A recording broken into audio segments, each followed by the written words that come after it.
специально использовали очень компактное пространство для того, чтобы отразить проблему глобального мусорного загрязнения не только смыслом с помощью карточек, но и формой.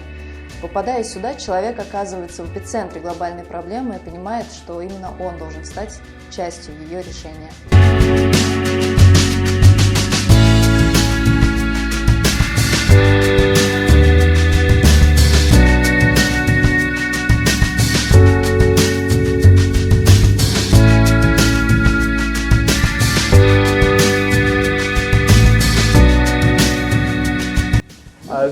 We're really happy to see this.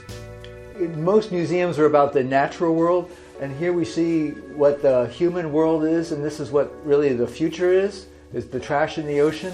And it's really good for the youth to see what is happening to the marine environment. We're glad to be seeing this museum bringing education to what the future is going to be, unless we really get a hold of our plastic trash problem.